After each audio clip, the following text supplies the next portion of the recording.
I just want to start off, if I may, with claims in the Sun newspaper that a BBC presenter has paid a 17-year-old, now 20-year-old, £35,000 for explicit pictures. Do you have any concerns about the way this has been handled by the BBC?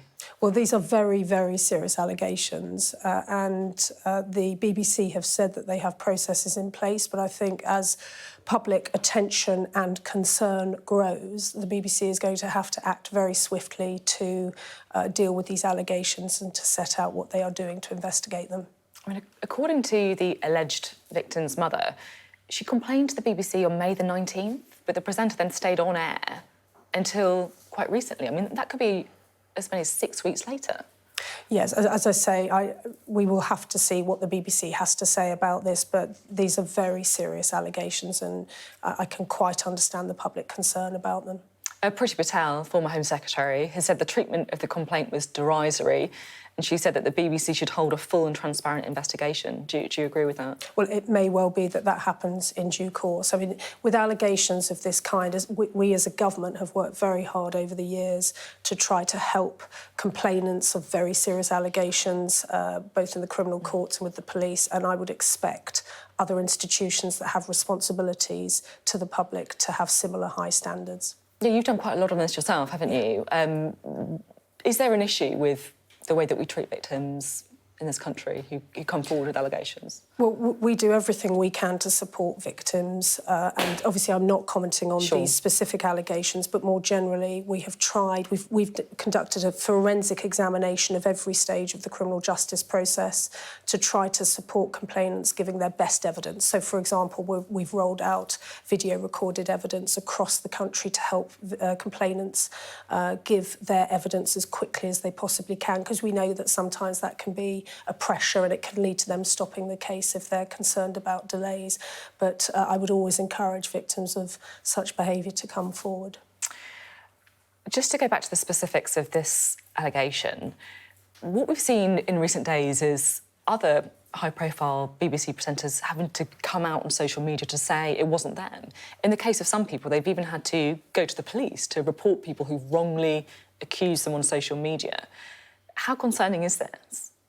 Well, I think in this age, now that we have social media, we are having to find ways of managing what that can mean.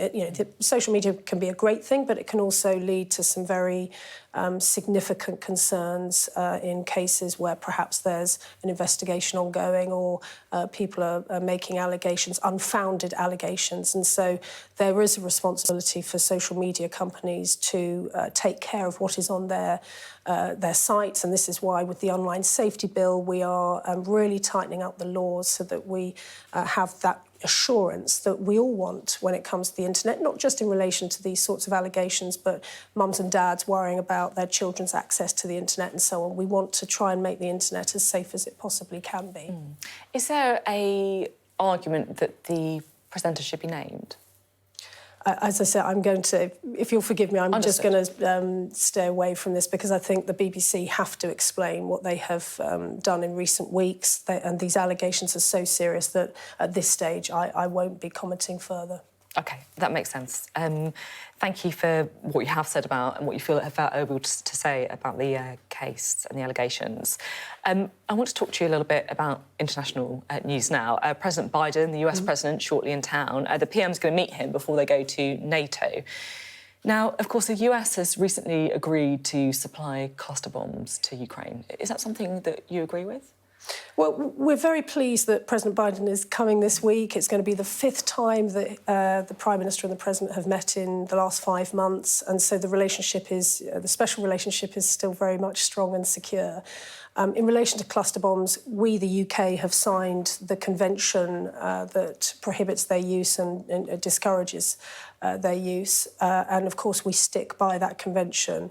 And we are trying to do what we can to support Ukraine. So last year we spent some £2.3 billion in giving Ukraine help in all sorts of practical ways, including heavy artillery and tanks and so on, and we will continue that this year. But we have signed this convention, and for us, that is our position on these bombs. Is it something that Rishi Sunak will be raising with President Biden? Well, I imagine, of course, the subject of Ukraine will be discussed, not least because we have the NATO meeting this week, but the President and the Prime Minister have a very, very good working relationship. OK. Right, let's talk a little bit about the economy, shall we? Because, of course, as Financial Secretary to the Treasury, you are responsible for the tax system in the UK. How happy are you with the current levels of taxation? Well, I'm a Conservative, so of course I want our taxes to be as low as possible, but I also believe in fiscal responsibility. And so coming out of the pandemic, when we spent £400 billion supporting people through furlough, through more funding for the NHS, through various schemes that we put in place rightly, and people were very, very, they wanted us to do this during the pandemic. We responded quickly, we responded really robustly. We have to now pay back that money and act responsibly with those debts. Of course, we have since then had Ukraine, and we have again spent £94 billion to help people with the cost of living pressures that we're all facing over recent months. That's £94 billion that we have to account for. I want to go back to some of the things that... So this is why we're having to look at raising, for example, corporation tax. I want to go back to some of the things you're talking about there on COVID and also Ukraine in a moment, but just to kind of be crystal clear about the tax burden, because I think we can have a little look at what it is. The overall tax burden in the UK at levels that, frankly, we haven't seen for decades. Well, this week, Jeremy Hunt effectively ruled out big tax cuts ahead of a general election in an interview with the Financial Times. We won't countenance tax cuts if they make the battle against inflation harder. And yet, look at the current tax burden.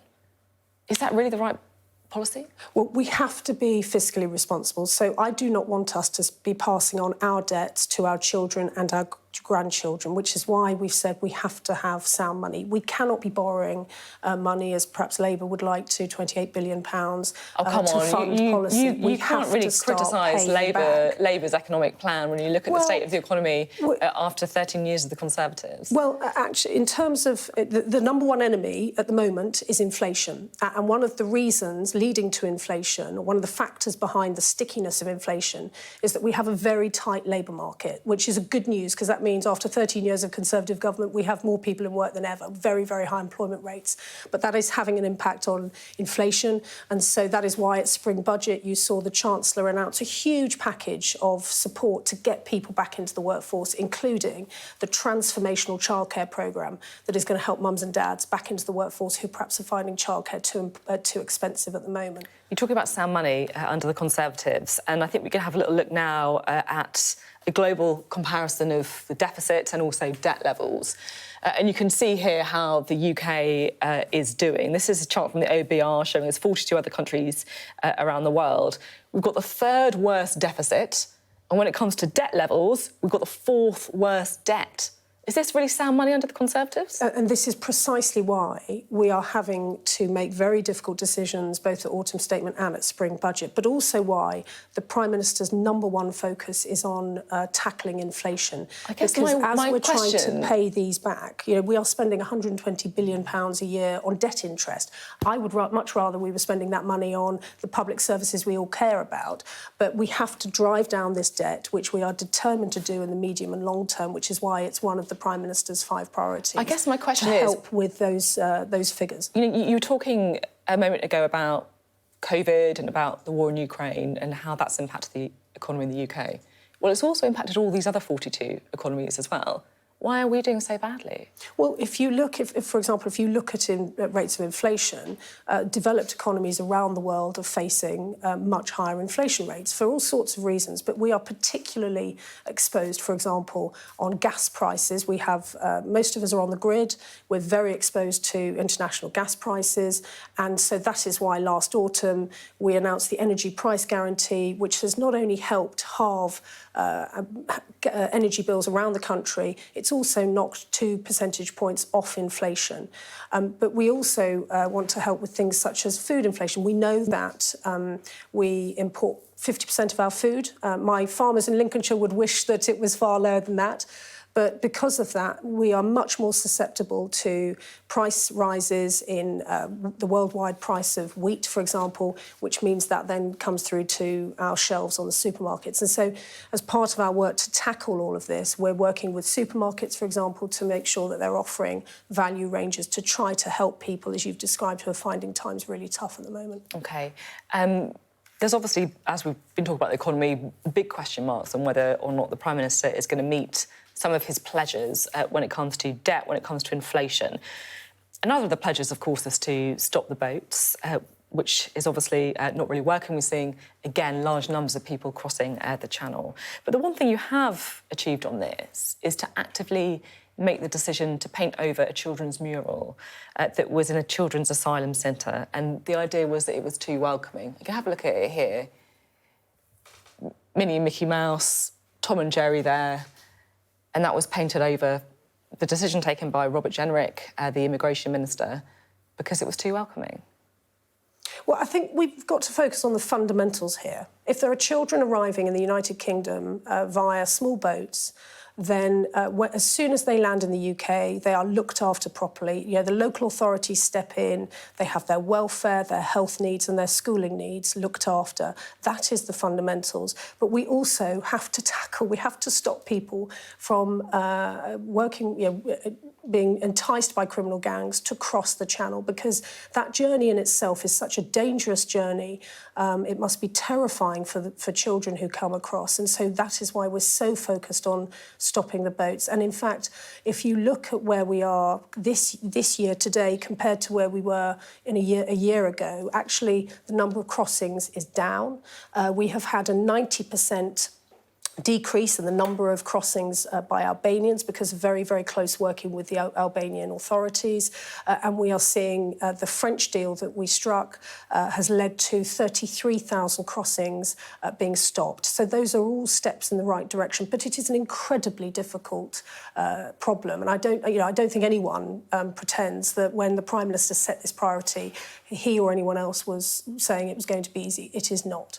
Just looking at this picture, I don't believe you're comfortable with it, the decision to paint over. I don't believe it. Well, I'm not comfortable with the idea that people would bring children across in these boats. I can absolutely understand that, but that's not the decision of the children, is it? They end up in the decision to paint over this mural. It's a place where kids go. They must be terrified when they go and sit on those chairs. They don't know what's happening. They don't know where they're going to go. And there was an active decision to paint over Mickey and Minnie Mouse. Are you happy with that? Which is why the fundamentals of how we care for those children That's is not my so question, important. though. Are you comfortable with this? You wouldn't have done it, would you? When children come to the UK in those very frightening circumstances, as we do, we want them to be looked after well and looked after properly by local authorities. That puts an enormous pressure, by the way, on the local authorities most affected by this. You know, Kent is particularly at the forefront of this, and we have got to work. We've got to find ways of being fair to British citizens, because the more that people come across, the more pressures that puts on our public services. I mean, the figures speak for themselves. 4 years ago, 300 people came across in small boats. Last year, it was 45,000 people. I think you can believe all of that and still be kind of uncomfortable about the idea that you're part of a government that would paint over this mural. What I care about is how those children are looked after when they come here, and I'm confident that they are given the care and the welfare that we would expect and we would want. OK. Just finally, George Osborne got married yesterday. He had a slight hitch to his wedding ceremony, though, didn't he? He left the church and a protester covered him in orange confetti. Now, Just Stop Oil have welcomed it. They haven't exactly taken responsibility, but they have welcomed it, so lots of speculation that they were behind it. What's your sort of reaction to this? You know, this is a couple clearly in love on their wedding day, and somebody has apparently taken the opportunity to throw some orange dust around. I find it extraordinary. With all of these sporting events that we've seen this year, you know, people have been looking forward to Wimbledon or the Ashes or whatever the sporting event is. Some people have been saving up a lot of money to, you know, pay for their tickets, or they've gone to the trouble of queuing at Wimbledon. I don't understand why an organisation would want to stop other people from having fun and enjoyment, and they achieve nothing other than making people feel upset when they're missing out on the sporting event that they've been looking forward to for a very long time, or indeed their own wedding. OK, well, strong words from both you and Rachel Reeves on the subject this morning. Thank you very much for being on the programme. Thank you. Thank you.